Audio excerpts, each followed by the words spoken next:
大家好，欢迎来到思维健康，我是杨医师。今天呢，我们跟大家聊一个既让人惋惜又让人深思的话题，就是琼瑶与她对生命的选择。琼瑶女士呢，她作为一个家喻户晓的作家呀，她的小说呢，塑造了无数的感人至深的爱情故事像《窗外》、《一帘幽梦》以及《还珠格格》，都成了几代人的经典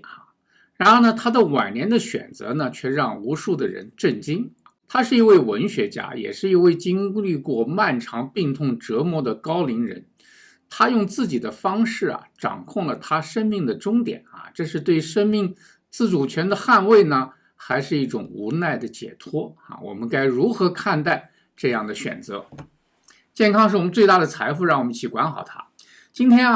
我们通过整合医学的思维健康的理念，从身体、心理、社会和灵性呢4个维度出发，探讨如何让老年人的每一个生命阶段呢都充满尊严和意义。在晚年琼瑶呢罹患了多种的慢性疾病，身体呢逐渐衰弱，生活质量严重下降。同时呢，她也经历了丈夫的漫长告别，她患上了阿尔茨海默氏症逐渐丧失了自理能力和语言功能。这段经历对琼瑶应该产生了很深远的影响，让她更加坚定地认为生命呢不应该以痛苦和折磨收尾。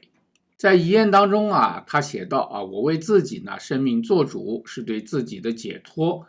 也是对家人的释放。她选择以自己的方式呢结束生命希望呢不被病痛和无意义的医疗干预呢束缚。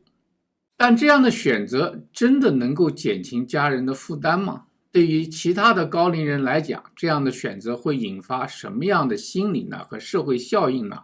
让我们从身体的健康开始，逐步来解读如何应对老年人的这些挑战。首先是身体健康这是一切的基础。老年人呢常常面临慢性病，比如糖尿病、高血压、关节炎这些疾病呢不仅带来身体的痛苦，还会进一步呢影响心理的状态。我曾经接诊了一位70多岁的关节炎患者，他就是因为长期的膝盖疼痛，几乎没有办法行走。但是呢，我们结合针灸、饮食的调理和适度的运动，6个月以后他就重新恢复了早晨散步的习惯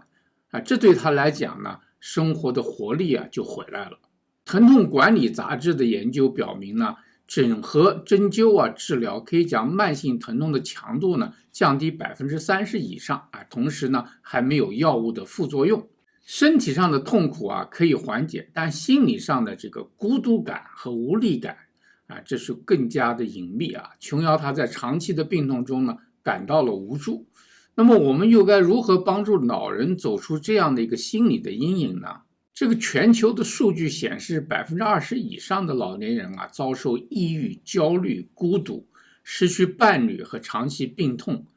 这些呢都是主要的问题。琼瑶的孤独不仅来自身体的病痛，更来自她对无意义的生活的一种抗拒。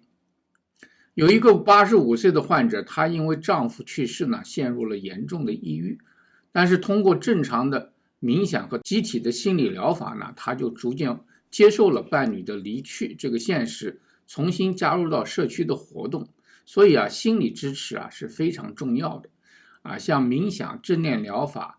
和团体的治疗呢，都能够缓解老人对孤独和死亡的焦虑研究发现呢，这种干预的方式可以把抑郁症症状降低40%以上。但仅仅缓解心理问题也是不够的，老人呢他还需要在社会中找到自己的价值和归属感。老年人常常感到自己被遗忘琼瑶的作品呢曾经为社会带来情感的共鸣，但他在现实中却深感孤独。其实呢，老人们依然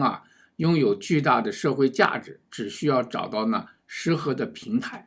在一次社区活动当中有一位老人，他分享了年轻时的奋斗经历他不仅激励了很多年轻人，他也让自己觉得重新找回生命的原来的意义。他后来告诉我，他这是人生中比较闪耀的一刻。所以呢，通过社区活动，通过帮助别人、志愿服务等等，甚至简单的家庭的互动，老年人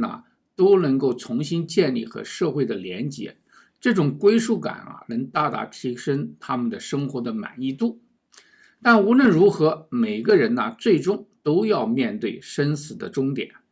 琼瑶用他的方式离去，我们又如何以平和的心态帮助老人面对生命的最后一程呢？琼瑶他是一位无神论者，但这并不妨碍我们用灵性来关怀帮助老人找到生命的意义。一位癌症晚期的患者，他在接受这个安宁疗法后完成了自己的生命回顾计划，录制了家庭的视频和家人道别同时也明白生命的过去、现在和未来，他自己觉得很圆满为家人也留下了一个美好的记忆，那么对死亡的恐惧也大大减少。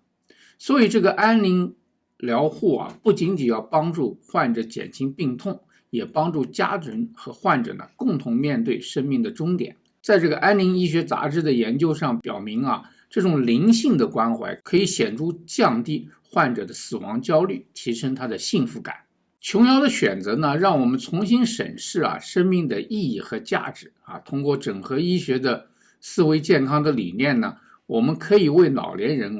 提供一个量身定造的身体、心理、社会和灵性全方位的支持。所以作为家属我们应该多陪伴、多倾听多为老人创造更好的幸福时刻作为社会的成员我们可以推动这种安宁护理的发展，同时帮助更多的人以有尊严的方式告别人生。让我们用医学和爱，让每个人在人生的每个阶段都活得有意义。谢谢您收看我们的节目，如果您在这方面有什么问题、体验和高见，请在留言区跟我们分享。端倪世界，守护健康，我们下次节目再见。